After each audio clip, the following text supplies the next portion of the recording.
सतगुरु कबीर साहिब कहते हैं कि सहनशीलता मनुष्य का वो गुण है जो उसे परमात्मा के साथ एक कर देती है।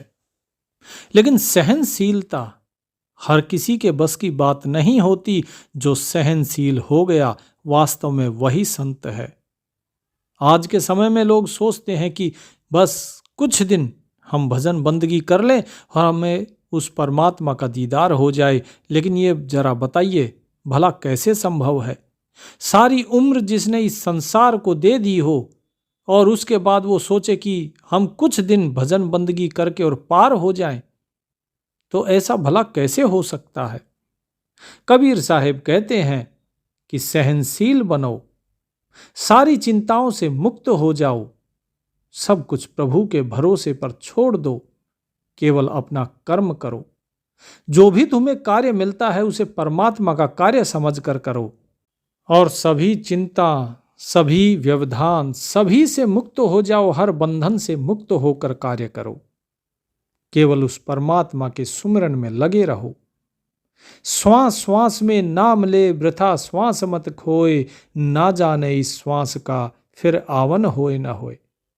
कि क्या पता कौन सा सांस तुम्हारा वापस आएगा या नहीं आएगा, कौन सा श्वास तुम्हारा अंतिम श्वास होगा, कोई नहीं जानता। इसीलिए हर एक श्वास के ऊपर केवल उस मालिक का नाम होना चाहिए।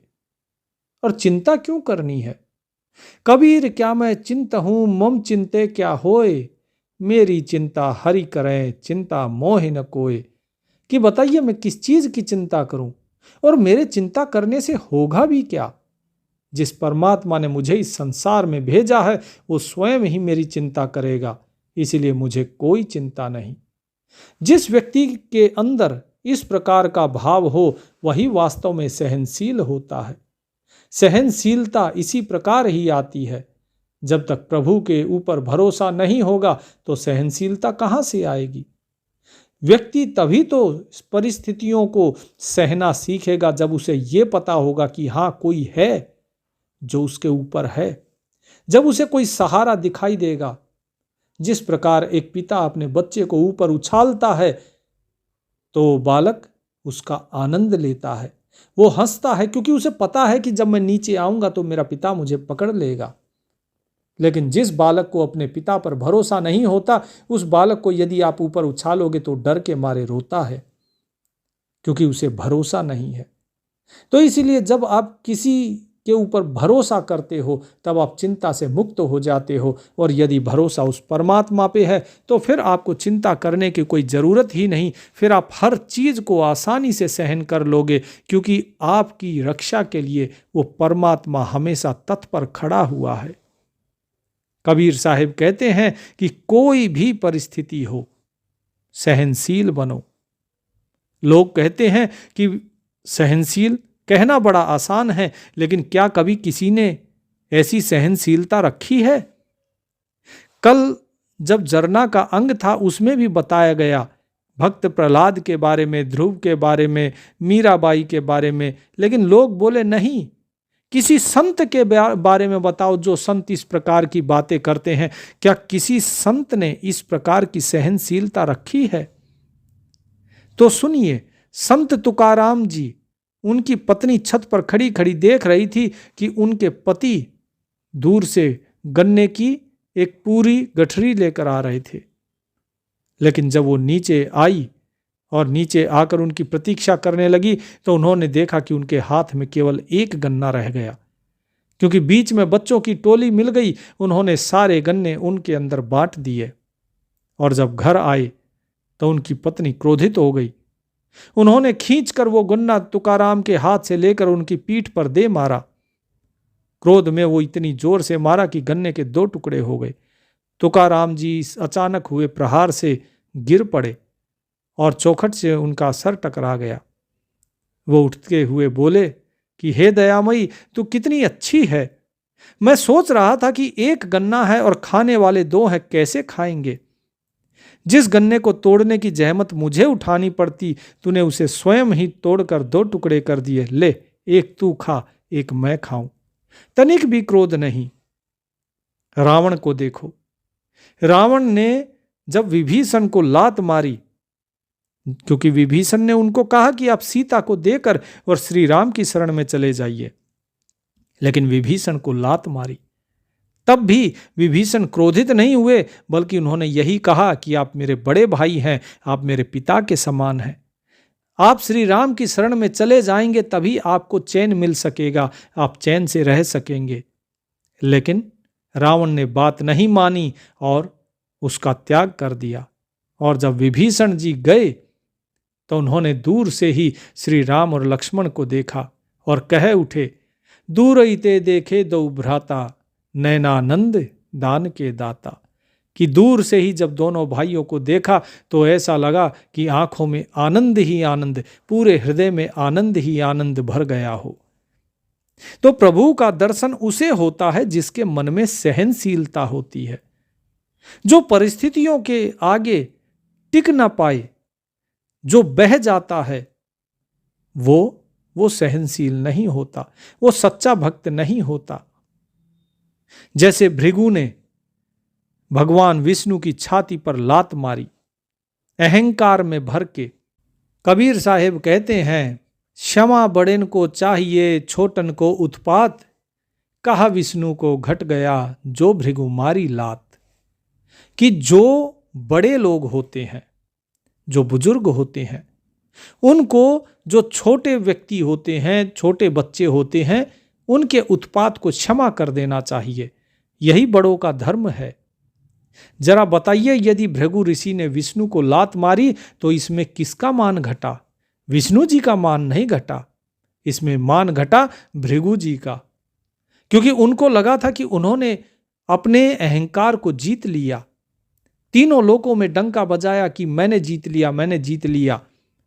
ब्रह्मा जी के पास गए, ब्रह्मा जी ने नमन किया कि महर्षि आप महान हैं। शिव जी के पास गए, शिव जी ने भी उनको जो है प्रणाम किया कि आप महान हैं, कि आपने अपने अहम को जीत लिया।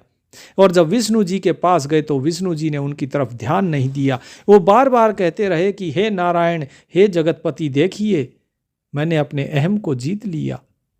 लेकिन जब नहीं सुना तो बार बार उनकी अवहेलना होते हुए उनको क्रोध आ गया कि मैं एक महर्षि यहाँ पर आपको बोल रहा है, नम्र निवेदन कर रहा है, और उसके बाद भी आप मेरी बात को अनसुना कर रहे हैं। तो उन्होंने उनकी छाती पर लात से प्रहार किया। तो विष्णु जी ने कहा कि आप तो कह रहे थे कि आपने अपने अहम को जीत लिया। यदि अहम को जीत लिया तो क्रोध किस चीज का? यदि अहम को जीत लिया है तो फिर किस चीज का डंका बजा रहे हो आप? किस चीज की वाहवाही लूट रहे हो? फिर आपने अहंकार को कहां से जीत लिया? और भृगु जी को लज्जित होकर वापस आना पड़ा। तो वास्तव में सहनशील कौन है? सहनशील वो है जो परिस्थितियां विषम होते हुए भी जिसके मन में तनिक भी विचलन नहीं आता, तनिक भी उनका मन विचलित नहीं होता। भगवान बुद्ध को जब एक व्यक्ति ने गाली देना शुरू किया, लगभग आधे घंटे तक वो गालियां देता रहा, खूब बुरा भला खरी खोटी सुनाता रहा उनको। और जब काफी देर हो गई गाली देते देते, तो बुद्ध ने बड़ी शांति से कहा कि बंधु, मुझे दूसरे गांव भी जाना है। यदि और गालियां बच गई हों तो मैं क्षमा चाहूंगा, अभी तो मुझे जाना है, लेकिन कल मैं फिर से इसी समय इसी वक्त यहीं पर मिलूंगा, तब आप बाकी की शेष गालियां दे सकते हैं। तो वो आदमी पानी पानी हो गया। एक घटना, रामकृष्ण परमहंस, वो भी अपने भक्त के यहाँ एक बार भोजन पर गए। बहुत देर तक उस व्यक्ति ने जो है श्री रामकृष्ण परमहंस जी की कोई सुध नहीं ली। तो उनके साथ जो दूसरा व्यक्ति आया हुआ था वो बोले कि महाराज यहाँ से चलते हैं। लेकिन रामकृष्ण परमहंस जी बोले कि इतनी रात को खाना कहाँ खाऊंगा, और फिर गाड़ी का किराया कौन देगा, कहाँ से मैं इतना धन दूंगा। इतने में भक्त को अपनी गलती का एहसास हुआ और वो दौड़ा दौड़ा आया और क्षमा याचना की। तो रामकृष्ण जी हंसने लगे और उसको कहा कोई बात नहीं। तो यहां पर देखिए, जो अपनी भूख है, भूखे होते हुए भी उसके ऊपर उन्होंने नियंत्रण रखा। ये अलग अलग परिस्थितियां बता रहे हैं आपको। बाकी पुरानी बातें छोड़ दीजिए, पुराने संतों की। जो संत एकनाथ जी हुए वो भी एक बार गोदावरी में स्नान कर रहे थे। गोदावरी वही नदी है जिसे कि गौतमी नाम दिया गया था। महर्षि गौतम, ऋषि गौतम जिनकी पत्नी अहिल्या थी, उनके तप के प्रभाव से गंगा जी वहां पर निकली थी। गंगा जी की जो धारा थी वो बहती थी, उन्हीं के तप के कारण वो जहां रहे वहां पर यह गौतमी नदी बही और इसी गौतमी का नाम बाद में गोदावरी किया गया। तो जब गौतमी नदी में या कहिए गोदावरी नदी में संत एकनाथ जी जब स्नान कर रहे थे तो एक पठान ने चिढ़कर उनसे उनके ऊपर थूक दिया। वो थूक दिया तो वे वापस गए और फिर से स्नान किया। बार बार वो थूकता रहा और ये वापस जाते रहे, स्नान करते रहे और अंत में 108 बार जब इन्होंने स्नान कर लिया, वो जो व्यक्ति था वो आकर इनके पैरों में गिर पड़ा कि मुझे कुछ ब्राह्मणों ने, कुछ पाखंडियों ने बहकाया था आपके खिलाफ, इसलिए मैंने आपके ऊपर थूका। आप जैसे महान संत से मैं क्षमा याचना करता हूँ, मैं आपके चरण की जूती की धूल के समान भी नहीं हूँ। तो संत एकनाथ जी ने उसको उठाया और कहा कि इसमें तुम्हारी कोई गलती नहीं है, बल्कि तुमने तो मेरे ऊपर उपकार किया है कि मैं आज 108 बार स्नान किया, मैंने मानो गंगा जी के अंदर स्नान कर लिया हो, वरना इसी 108 बार स्नान करने के लिए मुझे 108 दिन लगते। और आज 108 बार स्नान करने के साथ साथ, हर स्नान के साथ मैं मेरे मालिक का नाम सुमिरन कर रहा था। तो आज तुम्हारी कृपा से न केवल स्नान हुआ बल्कि उस मालिक का नाम सुमिरन भी हुआ, मेरी हर एक सांस सांस में उसका सुमिरन हुआ, उसके लिए तुम धन्यवाद के पात्र हो। तो उस व्यक्ति ने लज्जित होकर संत एकनाथ जी से क्षमा मांगी। इतना ही नहीं, एक बार कबीर साहब धोती लेकर जा रहे थे, क्योंकि वे सूत काटते थे, तो अपने धोती बनाकर और बेचने के लिए जा रहे थे और एक पोटली बंधी हुई थी, उस पोटली में थी एक बदमाश बच्चा आता है और पूछता है कि इसके अंदर क्या है। कबीर साहब ने कहा धोतियां।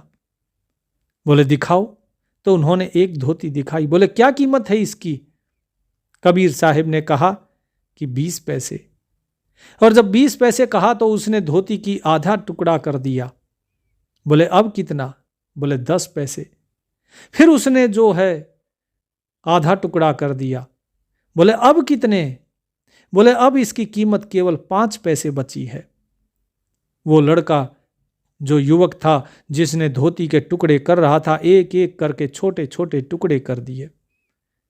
कबीर साहब बोले कि जिस प्रकार से तुमने इन धोती के टुकड़े किए हैं, इसी प्रकार हमें पता नहीं होता कि हम किस प्रकार अपने जीवन की एक एक श्वास को व्यर्थ करते जा रहे हैं। धीरे धीरे इस जीवन की कीमत कौड़ियों में बदलती जा रही है। हमने अपना यह जीवन जो अनमोल था, यह कौड़ियों के भाव कर लिया है। कबीर साहब की इस बात को सुनकर वो युवक शर्मिंदा हो गया और कबीर साहब के चरणों में गिर गया, क्योंकि उसने फाड़ फाड़ कर धोती के छोटे छोटे टुकड़े कर दिए, लेकिन उसके बाद भी कबीर साहब ने गुस्सा नहीं किया। इतना ही नहीं, एक बार कबीर साहब संत मंडली को प्रवचन दे रहे थे। अंदर से माता लोई ने जब आवाज दी और कबीर साहब नहीं बोले, बार बार आवाज देने पर भी जब नहीं बोले तो गुस्सा हो गई और गुस्सा होकर वे बाहर आई और जो बगल में मटकी रखी हुई थी ठंडे पानी की, वो कबीर साहब के ऊपर उड़ेल दी।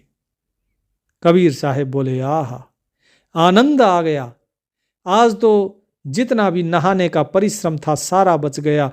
आज तो लोई का धन्यवाद है कि इनके कारण मुझे आज नहाना नहीं पड़ेगा, आज तो बैठे बैठे ही स्नान हो गया। इसी प्रकार एक बार एकनाथ महाराज गांव में शर्त लगी कि जो कोई महाराज को क्रोध दिला देगा उसे 100 रुपए मिलेंगे। तो एक व्यक्ति आता है और वो जाकर उनकी पत्नी की गोद में बैठ जाता है। एकनाथ महाराज भजन कर रहे थे। जब उनकी पत्नी दिया जलाने के लिए झुकती है तो इतने में ही वो व्यक्ति उनकी पत्नी के कमर पे जाकर बैठ जाता है। तो एकनाथ महाराज कहते हैं कि देखना कहीं ये गिर ना पड़े, चोट ना लग जाए। लेकिन उनकी पत्नी को इस चीज का कोई भी तनिक भी मलाल नहीं था। उनकी पत्नी ने जवाब दिया कि आप बेफिक्र रहिए, मुझे बच्चों को संभालना अच्छे से आता है। मैंने अपने बच्चे को पीठ पर लादे लादे कार्य करने का अनुभव लिया है, मुझे अभ्यास है, आप चिंता ना करें। तो व्यक्ति शर्मिंदा होकर भाग खड़ा हुआ। तो जरा बताइए कि इस प्रकार की जिनके अंदर सहनशीलता हो, भला उन्हें कोई विचलित कर सकता है? ऐसे ही भक्त होते हैं जो प्रभु के प्यारे होते हैं, ऐसे ही भक्त होते हैं जो प्रभु को प्रिय होते हैं, जो प्रभु को प्राप्त करते हैं। लेकिन यदि मन चंचल होगा तो क्या होगा? जिस प्रकार जल के अंदर कुछ भी गिर जाए तो उसमें तरंगे पैदा हो जाती हैं, इसी प्रकार यदि मन स्थिर नहीं होगा तो कोई भी कुछ भी कहेगा तो आपके मन में तरंगे पैदा हो जाएंगी, विचार पैदा होने शुरू हो जाएंगे। और जैसे ही विचार आएंगे तो आपकी जो सूरत है वो सूरत टूट जाएगी। जो सूरत शब्द के अंदर समाई होगी वो वहां से भी टूट जाएगी। जो सूरत निरत में परिवर्तित हो चुकी होगी वो वापस इस संसार की वासनाओं में फंस जाएगी। अब प्रश्न उठता है कि यदि सहनशीलता से ही अगर वो परमात्मा मिलता है तो लोग सहनशील क्यों नहीं बनते? कबीर साहिब इस चीज का भी उत्तर बताते हैं, क्योंकि सहनशीलता एक गुण है और आपके अंदर जो गुण पैदा होते हैं वे गुण होते हैं आपके प्रारब्ध के कारण और आप जिस माहौल में रह रहे हैं उस माहौल के कारण। यदि आप संगत असाध की करेंगे तो आपके अंदर अवगुण आएंगे, और संगत यदि साधु की करेंगे तो आपके अंदर सद्गुण आएंगे। और दूसरी चीज, आप किस काल में जन्म लेते हैं और किस परिवेश में जन्म लेते हैं यह आपके प्रारब्ध के ऊपर निर्भर करता है, आपके कर्मों के ऊपर निर्भर करता है। तो प्रश्न पूछा जाता है कि साहब, जब बालक पैदा होता है वो एकदम निर्मल मन का होता है, उसे तो कुछ पता नहीं होता, उसे इस संसार का कोई ज्ञान नहीं होता, तो फिर उसके अंदर सहनशीलता कैसे भरी जा सकती है? कबीर साहब कहते हैं कि मानो कि जैसे सांपों के देश में कोई एक शांति प्रिय नेवला पैदा हो जाए तो बाकी जितने भी नेवले हैं वो तुरंत उसे सिखाना शुरू कर देंगे कि सांप हमारे दुश्मन है। लेकिन नेवला तो निर्मल मन का है, वो तो यही पूछेगा कि क्यों दुश्मन है, उन्होंने तो मेरा अब तक कोई नुकसान नहीं किया। तो पुराने नेवले कहेंगे कि अरे ना समझ, तेरा भले ही उन्होंने कुछ ना बिगाड़ा हो लेकिन वो सदियों से हमारे दुश्मन रहेंगे, वो तो हमारे दुश्मन रहे हैं। यदि हमने उनका विरोध नहीं किया तो वो हमारा विरोध करेंगे। हमारा विरोध तो जातिगत है। पर जो शांति प्रिय नेवला है वो शांति प्रिय नेवला बोलता है, जब उन्होंने मेरा कुछ बिगाड़ा ही नहीं तो मैं उनसे दुश्मनी क्यों रखूं? धीरे धीरे खबर फैल जाती है कि एक गलत नेवला पैदा हो गया जो सांपों का दोस्त है और नेवलों का दुश्मन है। नेवले के पिता ने कहा कि ये लड़का पागल है। मां कहती है कि नहीं, ये बीमार है। भाइयों ने कहा कि हमारा भाई बुज़दिल है। सब ने उसे बहुत समझाया कि यह हमारा फर्ज है, हमारा राष्ट्रीय कर्तव्य है कि हम सांपों को मारें। हम इसी काम के लिए बने हैं, पृथ्वी को सांपों से खाली करना है, क्योंकि सारी बुराई उन्हीं से है। सांप ही शैतान है। लेकिन उस शांति प्रिय नेवले ने कहा, मुझे तो इनमें कोई फर्क नहीं दिखता। सांपों को भी देखता हूं तो मुझे उनमें कोई शैतान दिखाई नहीं देता। उनमें भी संत हैं और शैतान भी हैं। जैसे हम में संत भी हैं और शैतान भी, इसी प्रकार उनमें भी संत हैं और शैतान भी हैं। अब खबर फैल गई कि जो नेवला है वो असल में सांप ही है, सांपों की तरह रेंगता है और उससे सावधान रहना चाहिए, क्योंकि शक्ल उसकी नेवले की है लेकिन आत्मा सांप की है। बड़े बूढ़े इकट्ठे हुए, पंचायत बुलाई गई और आखिरी बार कोशिश की गई उसे समझाने की कि तू पागलपन मत कर। नेवला बोला, लेकिन सोचना समझना यह भी तो जरूरी है। यदि अपने विवेक का इस्तेमाल ही ना किया गया तो फिर इस विवेक का क्या लाभ है? भीड़ में से एक नेवला चिल्लाया, सोचना समझना गद्दारी है। दूसरा बोला, सोचना समझना दुश्मनों का काम है। जब वे उसे समझा नहीं पाए तो उन्होंने उस नेवले को फांसी दे दी। तो इस कहानी का क्या गूढ़ अर्थ है? इस कहानी का अर्थ यही है कि जब आप सही रास्ते पर चलोगे तो जितने भी लोग हैं जो गलत रास्ते पर चल रहे हैं, जो रूढ़िवादी मान्यताओं को मानते हैं, वो सभी आपका विरोध करेंगे। वो किसी न किसी प्रकार से आपको अपनी तरह बनाने की कोशिश करेंगे कि जैसे वे हैं वैसे ही आप भी बन जाओ।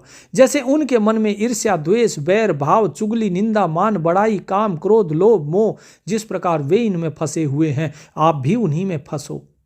वो गृहस्थी हैं तो आप गृहस्थी हो जाओ, वो सन्यासी हैं तो आप भी सन्यासी हो जाओ, वो वैष्णव है तो आप वैष्णव हो जाओ, वो दिगंबर हैं, जैनी हैं, बुद्ध हैं, हिंदू हैं, मुसलमान हैं तो आप भी हिंदू, मुस्लिम, सिख, ईसाई बन जाओ। वो आपको बांटने की कोशिश करेंगे, अपनी तरफ मिलाने की कोशिश करेंगे, लेकिन उस ईश्वर के सच्चे पथ पर आपको नहीं चलने देंगे। और जब आप उनकी नहीं मानोगे तो वो आपका विरोध करेंगे। मारे तो जाओगे, यदि दुश्मनों के हाथ नहीं मारे गए तो अपने दोस्तों के हाथ मार दिए जाओगे, मगर मारे जरूर जाओगे, क्योंकि मृत्यु तो अटल है। अब जब मृत्यु अटल है और यही चीज तो आपको पता है, जब तुम पैदा होते हो तो तुम परमात्मा से जुड़े होते हो, जन्म लेते हो, क्योंकि उसके बिना कोई जीवन नहीं।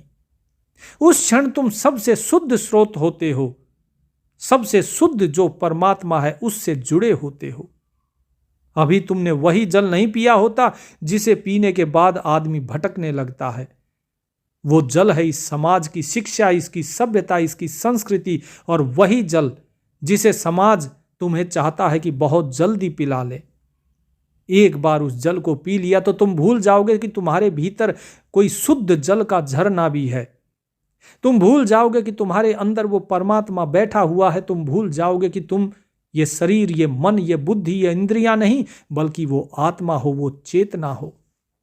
लेकिन होता यही है, हर कोई भूल जाता है, और जब नहीं भूलता है उसे या तो मार दिया जाता है अपनों के द्वारा या मार दिया जाता है गैरों के द्वारा। लेकिन मृत्यु तो अटल है। व्यक्ति पैदा होता है तो लिखाकर क्या लाता है? मृत्यु। बाकी सारी चीजें बदली जा सकती हैं अपने कर्म के द्वारा, लेकिन मृत्यु नहीं बदली जा सकती।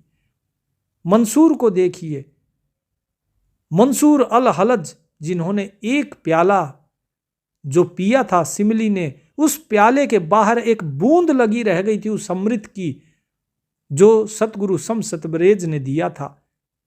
उस एक बूंद को, झूठी बूंद को उसने चाटा और कह उठा अनल हक, कि वो जो सत्य है वही मैं हूं।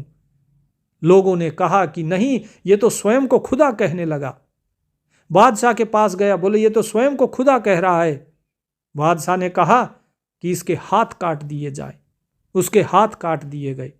फिर भी कहता रहा अनल हक। फिर कहा कि इसको फांसी चढ़ा दी जाए। उसको फांसी चढ़ा दिया गया, सूली पर चढ़ा दिया गया। सूली पर चढ़ाए तो उसने अपने हाथों से जब अपना मुंह पूछा, पूरे खून ही खून उसके चेहरे पर था। अंत में जब वो फिर भी कहता रहा अनल हक, फांसी दे दी गई, मर गया, लेकिन उसके शरीर से आवाज आती रही अनल हक। तो उसके बाद उसको जला दिया गया तो उसकी राख से आवाज आई अनल हक। जब राख से भी आवाज आती रही तो कहा इसे दरिया में बहा दिया जाए, तो सारा दरिया कह उठा अनल हक, अनल हक।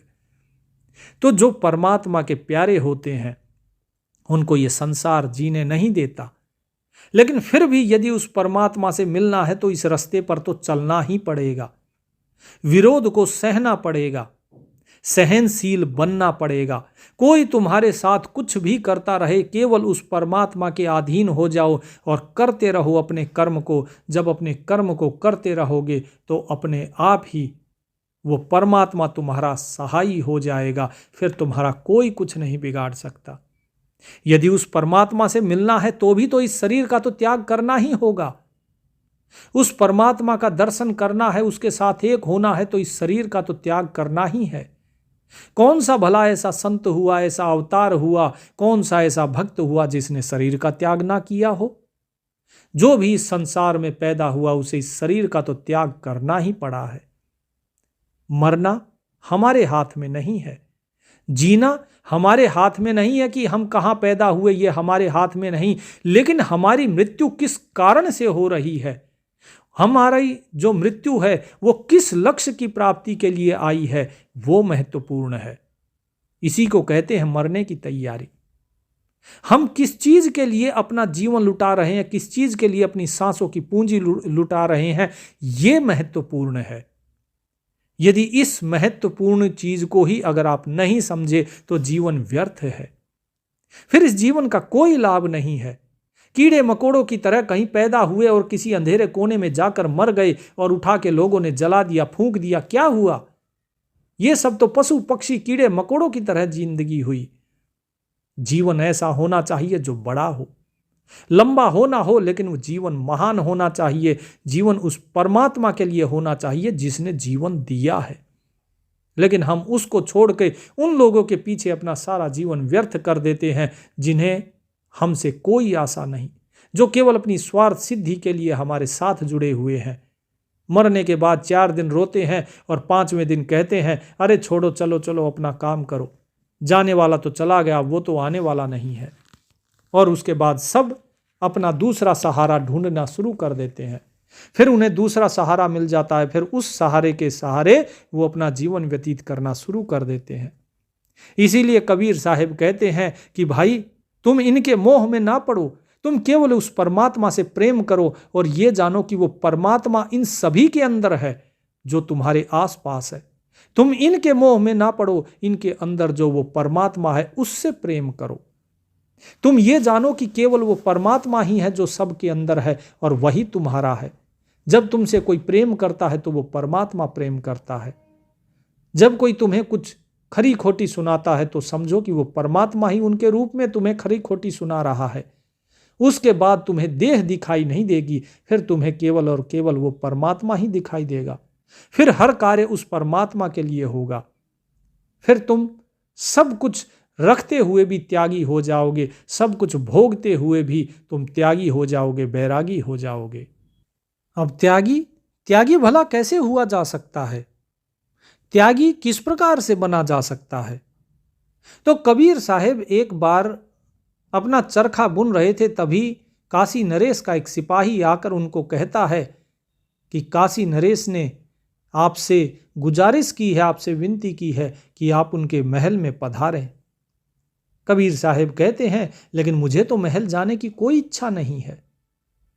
तो उसने कहा कि काशी नरेश ने आपको निमंत्रण दिया है उनके महल आने के लिए, क्योंकि उनकी जो रानी है वो आपका बड़ा सम्मान करती हैं, वो आपसे कुछ भजन बंदगी सीखना चाहती हैं। कबीर साहब ने कहा कि अगर वो चाहें तो वो यहाँ पर आ सकती हैं, मेरा दरवाज़ा तो सभी के लिए खुला है। कबीर साहब के ऐसा कहने से वो व्यक्ति बोलता है जो सैनिक था कि साहब यहाँ पर आना उनके लिए सुलभ नहीं है, क्योंकि स्त्रियों का महल से बाहर जाना उस पर प्रतिबंध है। तो कबीर साहब उसकी बात समझते हैं और वो जाने लगते हैं। जब वो जाते हैं तो पीछे से माता लोई कहती हैं अरे आप ऐसे ही जा रहे हैं, क्या पता राजमहल से कुछ आपको मिल जाए, क्या पता वो आपको आते समय कुछ न कुछ दक्षिणा दे। कबीर साहब बोले कि मैं भला इसका क्या करूंगा, मुझे दक्षिणा का क्या लालच। लेकिन फिर भी कबीर साहब ने सोचा कि ये प्रेरणा यदि माता लोई के दिमाग में आई है तो शायद ऊपर वाला कुछ चाह रहा होगा। तो वो एक कमंडल लेकर, जिसको चीपी कहते हैं, आज की भाषा में कमंडल, उस समय चीपी बोलते थे, उसको कमंडल को लेकर वो चल देते हैं। और जब जाते हैं राजमहल में तो जो रानी थी वो उनका स्वागत करती है, उन्हें प्रणाम करती है और राजमहल में आकर उनको कहते हैं कि आप बैठिए। कबीर साहब जमीन में ही बैठ जाते हैं तो वो कहती है नहीं, आप ऊपर सिंहासन पर विराजिए। कबीर साहब कहते हैं कि आसन पर विराजने के लिए केवल वो परमात्मा है, ये नश्वर देह है, ये एक दिन इस मिट्टी में ही मिलनी है, इसे मिट्टी की नीचे फर्श पे ही बैठने दो। तो वो नीचे ही बैठ जाते हैं जमीन में। दोनों के बीच कुछ ज्ञान चर्चा होती है और उसके बाद कबीर साहब जब चलने लगते हैं तो रानी उन्हें रोक लेती है। कबीर साहब पूछते हैं कि बताइए आपको क्या चाहिए अब। तो वो कहती है कि मुझे आपका ये पात्र चाहिए, ये चीपी मुझे दे दीजिए। तो कबीर साहब ने अपनी जो चीपी थी वो उनको दे दी, जो कमंडल था वो उनको दे दिया, वो क्योंकि एक वही चीज लेकर आए थे। रानी ने इसके बदले में एक स्वर्ण जड़ित, एक रत्न जड़ित एक कमंडल उनको दिया। कबीर साहब बोले कि इन कंकड़ पत्थरों का मैं क्या करूंगा? वो बोली कि नहीं, आप इतने बड़े महान संत हैं, आप इस पात्र को रखें और आपका जो पुराना पात्र है उसे मैं पूज्य मानकर उसको पूजूंगी। वो मुझे याद दिलाता रहेगा आपकी और आपकी शिक्षाओं की। ये आपके पवित्र कंपन से, आपकी वाणियों से भरा हुआ है। एक संत के लिए साधारण भिक्षा पात्र उचित नहीं है। ये विशेष रूप से आप ही के लिए बनाया गया है, आप इसे स्वीकार करें। कबीर साहब ने प्रेम भाव से उसे स्वीकार कर लिया, क्योंकि ये दोनों ही समान थे उनके लिए। क्योंकि चाहे पुराना कमंडल हो या फिर ये रत्न जड़ित, उनके लिए तो दोनों कमंडल ही थे। जब वे महल से बाहर आए तो एक चोर ने उन्हें देखा। उस चोर को विश्वास नहीं हुआ कि कबीर के पास, कबीर जो कि एक जुलाहे का काम करता है, उसके पास इतना कीमती पात्र। लेकिन उसने सोचा कि यह कितनी देर तक इसे बचा पाएगा। चोर ने पीछा किया। कबीर साहब उस पात्र को लेकर कुटिया में जाते हैं और जब वो अपनी झोपड़ी में जाते हैं तो माता लोई उस पात्र को देखकर प्रसन्न होती हैं। कबीर साहब उस पात्र को देखने के बाद और उसके बाद बाहर आते हैं और उसे बाहर फेंक देते हैं। चोर ने आश्चर्यचकित होकर देखा कि अरे, इतना कीमती पात्र इन्होंने बाहर फेंक दिया। जब माता लोई ने पूछा कि ये क्या किया आपने, कबीर साहब ने कहा कि वो इस पात्र के लिए आया था। एक चोर है जो पेड़ के पीछे खड़ा हुआ मुझे देख रहा है, उसे ये पात्र चाहिए, वो मेरे लिए नहीं आया, तो क्यों ना इसे उसे ही दे दिया जाए ताकि वो इसे लेकर चला जाए और मैं भी आराम कर सकूं। चोर ने पात्र उठाया, लेकिन बिना धन्यवाद कहे जा नहीं सका। वो बोला कि आप बड़े अद्भुत इंसान हैं, मेरी जिंदगी बर्बाद हो रही थी, मैं एक चोर हूं, क्या मैं आपके चरण छू सकता हूं? तो कबीर साहब हंसे और बोले, मैंने इसीलिए पात्र बाहर फेंका ताकि तुम अंदर आ सको। चोर ने उनके चरण छुए और उसी क्षण उसे दिव्यता का अनुभव हुआ। उसने पूछा कि मुझे आप जैसा बनने में कितने जन्म लगेंगे? कबीर साहब बोले, कितने जन्म? यह अभी हो सकता है और अभी हो सकता है। चोर ने पूछा कि आप मजाक कर रहे हैं? मैं एक कुख्यात चोर हूं, यह कैसे संभव है?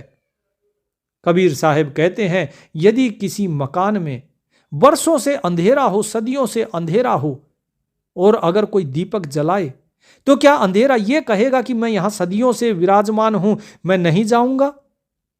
तो चोर उनकी बात समझ गया। उसने पूछा, क्या मुझे चोरी छोड़नी होगी? कबीर साहब बोले, यह निर्णय तुम्हारा है, मैं केवल तुम्हें ध्यान का उपाय बता सकता हूं। बस अपनी सांसों को देखो, अंदर आती हुई और बाहर जाती हुई, और नाम सुमिरन करो। कबीर साहब ने उस नाम का भाव उसे बताया, वो नाम बताया और विधि बताई। चाहे चोरी करते समय ही क्यों ना हो, बस अपनी सांसों को देखते रहो। चोर ने कहा, यह तो सरल है, और भी कुछ नियम या नैतिकता है कि नहीं?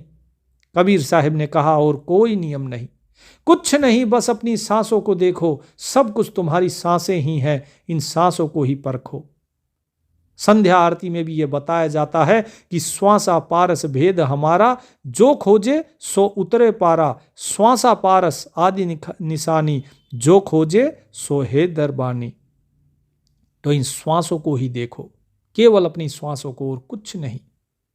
वो चोर चला जाता है और 15 दिन के बाद फिर लौट कर आता है, परंतु अब वो पूरी तरह बदल चुका था। उसने कहा कि मैं फंस गया हूं, मैं चोरी नहीं कर सकता, क्योंकि ध्यान के साथ चुराना संभव नहीं है।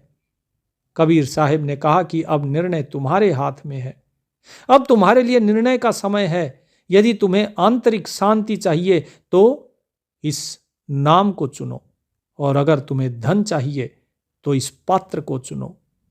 चोर बोला कि अब मैं अचेतन नहीं रह सकता, मुझे अपना शिष्य बना ले।